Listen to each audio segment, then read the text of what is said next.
মায়ের স্নেহ আদরে শিশু দিন দিন বড় হতে থাকে। একদা শুভ লগ্নে শুভক্ষণে ছোট শিশুর নাম রাখা হলো রবিবারের সাথে মিলিয়ে রথীন্দ্র। এইভাবে রথীন্দ্র ছেলেবেলার বন্ধুর সাথে সকলের পথে ঘাটে খেলতে খেলতে শিশু থেকে কৈশোর, কৈশোর থেকে প্রাকৃতিক নিয়মে যৌবনে পদার্পণ করলেন। ছোটবেলা থেকে রথীন্দ্র ছিলেন বুদ্ধ পূজারী। একদিকে তার মন প্রাণ প্রচণ্ডভাবে ধাবিত ছিল বুদ্ধ নীতির দিকে। সংসারের নানান দুঃখ যন্ত্রণা, মারামারি, হানাহানি, অহংকার, হাহাকার, হিংসা, বিদ্বেষ তিনি দেখেছেন নিজের চোখে, যার ফলে তার মনে দেখা দেয় সংসার ত্যাগ এবং প্রবজ্জার প্রবল আকাঙ্ক্ষা। বিশেষ করে মোড়ঘোনায় একদা এক সুন্দরী মহিলার মৃত্যু দেখে এবং তার স্বামীর হৃদয় বিদারক কান্না দেখে রথীন্দ্রের মন অস্থির হয়ে ওঠে। এই মর্মাহত দৃশ্য দেখে রথীন্দ্রের মনকে ভীষণভাবে নাড়া দেয়। রথীন্দ্র শৈশবকাল থেকে যৌবনকাল পর্যন্ত সংসারের বিভিন্ন কাজ দায়িত্ব পালন করতে চেষ্টা করতেন, কিন্তু কিছুতেই তার মন বসত না। একটু সময় এবং সুযোগ পেলে ধ্যানে মগ্ন থাকতেন। ধ্যান অবস্থায় চোখের সামনে ভেসে ওঠে মহাকারুণিক ভগবান বুদ্ধের ছবি। মনে পড়ত আনন্দ, সারিপুত্র, মুগলায়ন, অনিরুদ্ধ, মহাকাশ্যপ, উপালি, রাহুল, জ্যোতকুমার, অনাথপিণ্ডিক আরও অনেক জনের কথা। এমনকি ধ্যান অবস্থায় তার অনুভব হতো তিনি পড়ে আছেন ভগবান বুদ্ধের পদতলে। তাই সবসময় তার মনে হতো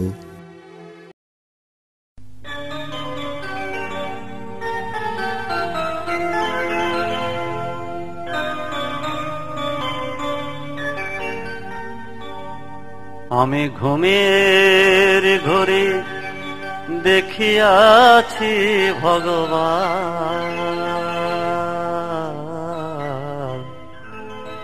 আমি পড়ে আছি তোমার পদতলে। আমি ঘুমের ঘরে দেখিয়াছি ভগবান,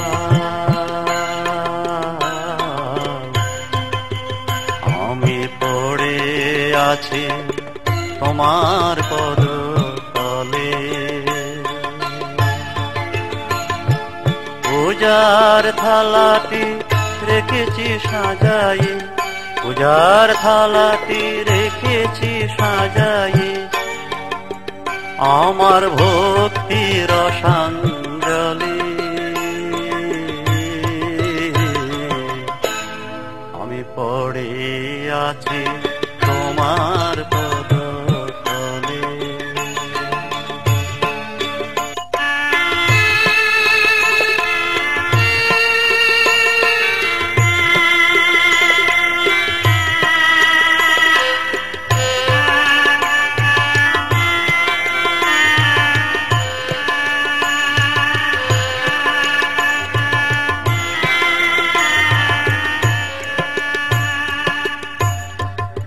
তুমি রাজপথে চলছো প্রভু,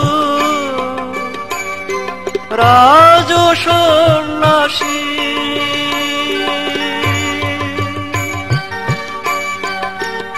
আমি সারা জীবন দেখলাম শুধু তোমার মুখের হাসি।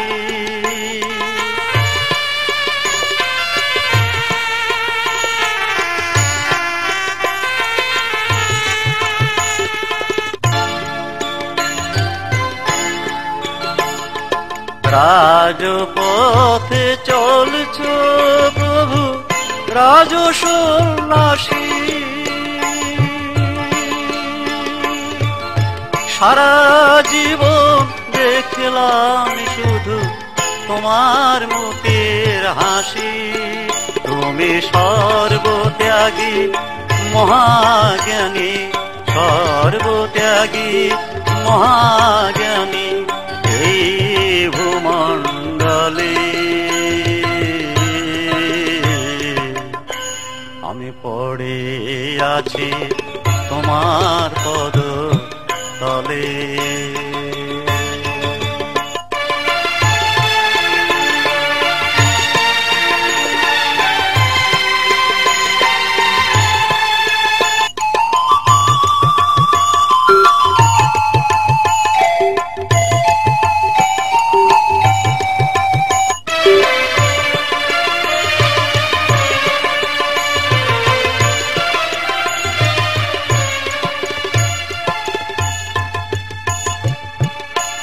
তোমার কথা যতই ভাবি ততই লাগে ভালো।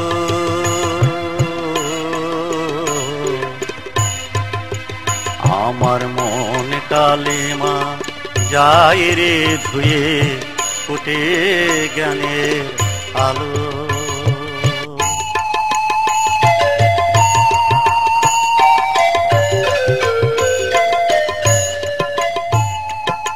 গেরুয়া বসলে প্রভু যখন তোমায় আমি হেরি, ভিক্ষা পাত্র হাতে নিয়ে ঝাড়াও শান্তি বাড়ি।